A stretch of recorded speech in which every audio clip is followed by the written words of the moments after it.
From high-tech bunker liners to satellite-controlled machinery, superintendents have seen major changes in the last 20 years. Yet one area that often goes unexamined is plant nutrition.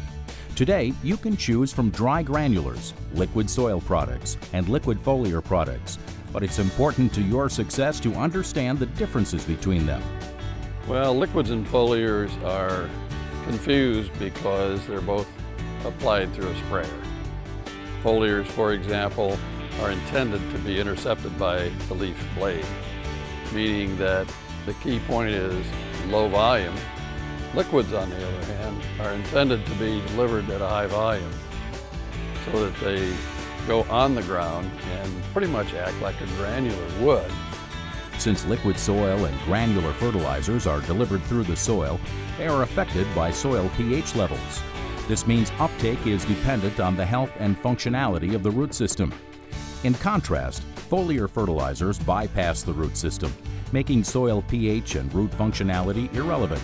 This means you get the control needed to provide high-performance results, even in stressful conditions. And, as this graph shows, foliar uptake is most efficient when carrier volume is approximately 20 to 40 gallons per acre. Bottom line, a finer spray allows for faster uptake. The advantage of the foliar, true foliar, is that it's retained on the leaf surface, absorbed through the leaf by diffusion primarily. The plant utilizes it at a high efficiency, and the plants then are able to respond to that nutritional load in a manner that's controllable to the extent you can control it. This photo respiration chart shows how foliar applied fertilizers give you more control over plant health. So this is a dreaded intersect that occurs with those two metabolic processes when you get into environmental stresses. And so that foliar application is a unique tool for a superintendent to use to maintain photosynthetic activity, conserve carbohydrate, and still have a playable putting surface or a playing surface no matter where it is. Science is one thing, but the real proof is on the golf course. Foliars give you a tremendous amount of flexibility, and to me it's about how close can you manage that curved line, so you don't get those peaks and valleys. Really big believer in foliar feeding. Along with flexibility, the efficiency of foliar feeding provides the true value. Different people say, John, we are not at Oakmont. We're at a smaller place.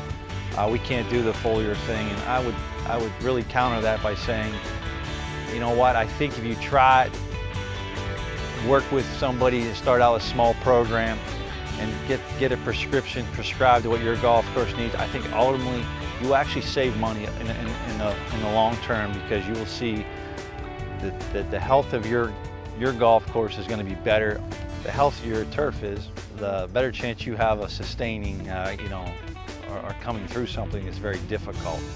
I think that everybody sets out to have the strongest, healthiest grass you possibly can do. So foliar feeding grass is a fundamental to me. It's just something that we start everything around that. Superintendents need to understand that not all liquid fertilizers are foliars.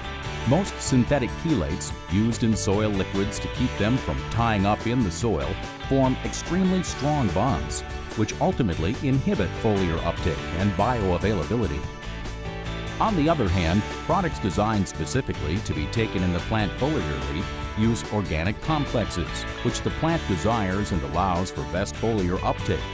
These organic complexes also have weaker bonds, so when the plant absorbs it, the nutrient is readily available.